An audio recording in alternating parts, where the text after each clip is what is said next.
অসম গণ পৰিষদৰ সন্মানীয় সভাপতি অতুল বৰা ডাঙৰীয়া, কাৰ্যকৰী সভাপতি কেশৱ মহন্ত ডাঙৰীয়াৰ যি আন্তৰিক প্ৰচেষ্টাত অসম গণ পৰিষদৰ সাংগঠনিক ভেটি আৰু অধিক শক্তিশালী কৰাৰ লক্ষ্য গ্ৰহণ কৰিছে। আমি ভাতৃ সংগঠন হিচাপে অসম কৃষক পৰিষদেও এলানি কাৰ্যসূচী আমি হাতত লৈছোঁ।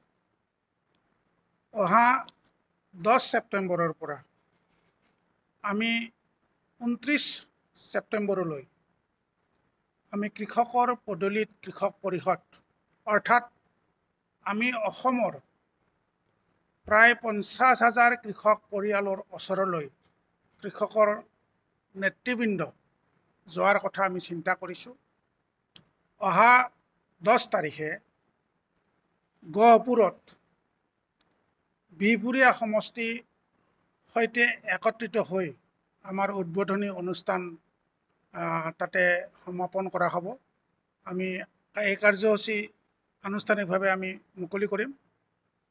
এই কাৰ্যসূচীৰ মূল লক্ষ্য হৈছে অসম গণ পৰিষদৰ সাংগঠনিক ভেটি আৰু অধিক শক্তিশালী কৰা।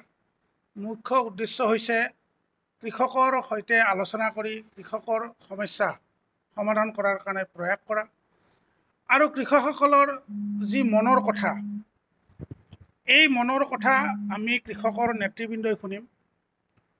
এই বিষয়টো আমি অসম চৰকাৰৰ দৃষ্টিগোচৰ কৰাৰ কাৰণে চিন্তা কৰিছোঁ। ইতিমধ্যে আমাক কৃষকে কৈছে যে কৃষকক পেঞ্চন লাগে, কৃষক পেঞ্চন লাগে। কৃষকে বিনামূলীয়াকৈ বীমাকৰণ বিচাৰিছে, কৃষকৰ পঞ্জীয়ন বা চৰকাৰীভাৱে পৰিচয় পত্ৰ প্ৰদান কৰাটো কৃষকে বিচাৰিছে। একেদৰে আমাৰ যিসকল খিলঞ্জীয়া শ্ৰমজীৱী চাহ খেতিয়ক আছে, তেখেতসকলেও বিচাৰিছে যে মালিক পক্ষই যাতে উচিত মূল্যসহ তেওঁলোকৰ পৰা কেঁচা পাত কিনে। এই সমগ্ৰ বিষয়কেইটা কৃষকে বিচাৰিছে, আমি চৰকাৰৰ দৃষ্টি আকৰ্ষণ কৰিব বিচাৰিছোঁ। এই সময়ৰ মাজেদি আমি অসমৰ মাননীয় ডক্টৰ হিমন্ত বিশ্ব শৰ্মা ডাঙৰীয়াৰ আমি তেখেতে যিহেতু সমগ্ৰ বিষয় জানেই, তথাপিও আমি আমাৰ কৃষক পৰিষদৰ তৰফৰ পৰা আমি তেখেতক গোটেই বিষয় জনাব বিচাৰিছোঁ যে কৃষকে কি কি বিচাৰিছে, আমি চৰকাৰৰ দৃষ্টি আকৰ্ষণ কৰিব বিচাৰিছোঁ। একেদৰে প্ৰতিখন জিলাত জিলা সভাপতিৰ নেতৃত্বত সমষ্টিৰ সৈতে আলোচনা কৰি অভিভাৱক মন্ত্ৰীক আমি গোটেই বিষয়টো অৱগত কৰিব বিচাৰিছোঁ যাতে চৰকাৰৰ দৃষ্টি আকৰ্ষণ কৰে। গতিকে আমি এই যিটো বহুল কাৰ্যসূচী আমি হাতত লৈছোঁ, কৃষকৰ পদূলিত কৃষক পৰিষদ, এইটো সঁচাকৈ এটা গুৰুত্বপূৰ্ণ কাৰ্যসূচী বুলি আমি উপলব্ধি কৰিছোঁ, অনুভৱ কৰিছোঁ। এই কাৰ্যসূচী কোনে ৰূপায়ণ কৰিব? এই কাৰ্যসূচী ৰূপায়ণ কৰিব আমাৰ অসম গণ পৰিষদৰ জিলা সমিতি, অভিভাৱক জিলা সমিতি, সমষ্টি সমিতি আৰু আমাৰ সন্মানীয় সভাপতি অতুল বৰা ডাঙৰীয়াই যিবোৰ তত্ত্বাৱধায়ক জিলা সমষ্টিত নিয়োগ কৰিছে, তেখেতসকলৰ লগত আলোচনা কৰি আমাৰ সমষ্টি সমিতি অৰ্থাৎ অসম কৃষক পৰিষদৰ সমষ্টি সমিতি আৰু জিলা সমিতিয়ে এই কাৰ্যসূচী ৰূপায়ণ কৰাত মুখ্য ভূমিকা গ্ৰহণ কৰিব আৰু তেওঁলোকে দায়িত্বত থাকিব। তেওঁলোকে কাৰ্যসূচী সময়মতে বা সঠিকভাৱে ৰূপায়ণ কৰিছে নে নাই, তাৰ কাৰণে আমি একোজনকৈ অসম কৃষক পৰিষদৰ কেন্দ্ৰীয় সমিতিৰ তৰফৰ পৰা তত্ত্বাৱধায়ক নিয়োগ কৰিছোঁ।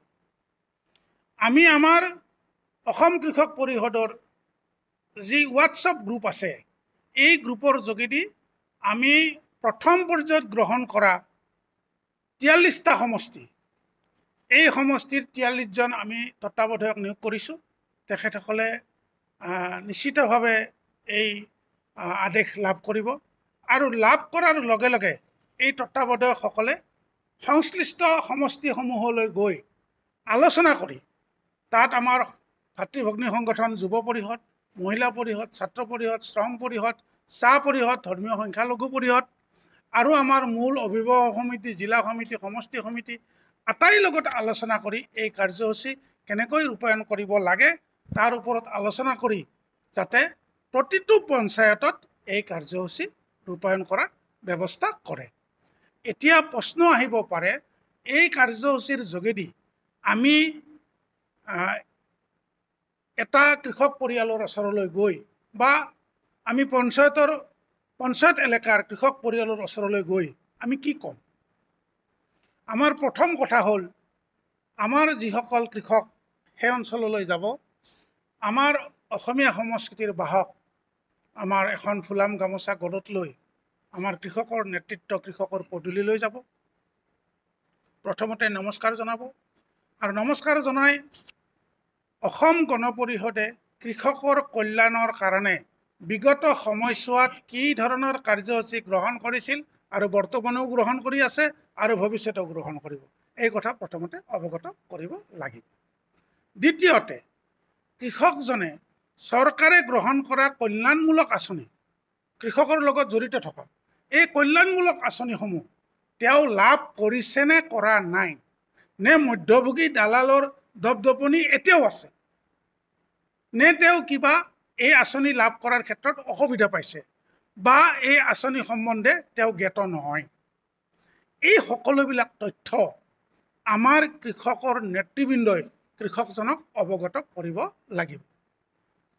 তৃতীয়তে আমাৰ কৃষক পৰিষদ সুসংগঠিত কৰিবলৈ, অসম গণ পৰিষদক শক্তিশালী কৰিবলৈ, একেদৰে কৃষক পৰিষদক শক্তিশালী কৰিবলৈ কৃষকে বিচৰা 4টা মূল বিষয়, যে কৃষকে বিচাৰিছে কৃষক পেঞ্চন অবিহনে কৃষকৰ সুৰক্ষিত ভৱিষ্যত নিশ্চিত নহয়, এই কথাটো উপলব্ধি কৰিছে, এই কথাও আমি কৃষকক জনাব লাগিব। একেদৰে কৃষকক আমি জনাব লাগিব যে আপোনালোকৰ কাৰণে আমি বিনামূলীয়াকৈ যাতে বীমাকৰণ কৰিব পাৰোঁ, কমেও 5 লাখৰ পৰা 10 লাখ টকা, আৰু আমি জনাব লাগিব যে আপোনালোকৰ যাতে প্ৰতিজন কৃষক চৰকাৰীভাৱে আপোনালোকৰ কাৰ্যালয়ত কৃষক হিচাপে পঞ্জীয়ন হৈ থাকে আৰু চৰকাৰীভাৱে তেওঁলোকে যাতে পৰিচয় পত্ৰ প্ৰদান কৰে, আৰু আমাৰ যিসকল ক্ষুদ্ৰ শ্ৰমজীৱী চাহ খেতিয়ক আছে তেওঁলোকৰ যাতে সুৰক্ষিত ভৱিষ্যত নিশ্চিত হয়, তেওঁলোকৰ কেঁচাপাত যাতে ফেক্টৰীসমূহে উচিত মূল্যসহ ক্ৰয় কৰে, তাৰ ব্যৱস্থাকৰণৰ কাৰণে আমি যে অসম কৃষক পৰিষদে চিন্তা কৰিছোঁ, এই সকলোবিলাক বিষয় আমি কৃষকজনক অৱগত কৰিব লাগিব। আৰু তেওঁৰ যদি কিবা সমস্যা থাকে চৰকাৰী আঁচনি লাভ কৰাৰ ক্ষেত্ৰতে হওক বা আমাৰ লগত যদি যোগাযোগ কৰিব খোজে, তেতিয়াহ'লে তেওঁৰ নাম্বাৰ, টেলিফোন নাম্বাৰ, তেওঁৰ নাম ঠিকনা আৰু তেওঁৰ সমস্যা আৰু তেওঁ কি ধৰণৰ অসুবিধা পাই আছে, এই কথাখিনি এটা বহীত পঞ্জীয়নভুক্ত কৰিব লাগিব আৰু সুন্দৰকৈ আমাৰ ক্ৰমিক নম্বৰ দি কৃষকজনৰ নাম ঠিকনা আৰু তেওঁ লাভ কৰা অভিজ্ঞতাৰ বৰ্ণনা সেই বহীটোত লিপিবদ্ধ কৰি আমি কৃষকজনৰ পৰা বিদায় ল'ব লাগিব।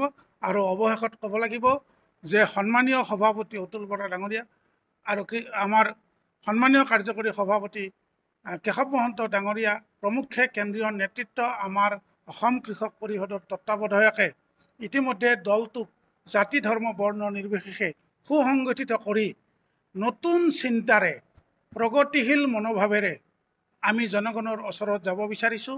ধৰ্ম নিৰপেক্ষ আমাৰ শক্তি হ'ব, উন্নয়ন আমাৰ মাপকাঠি হ'ব, এই আটাইবোৰ লৈ আমি আপোনালোকৰ ওচৰত আহিছোঁ। আপোনালোকেও আমাক সহযোগ কৰক।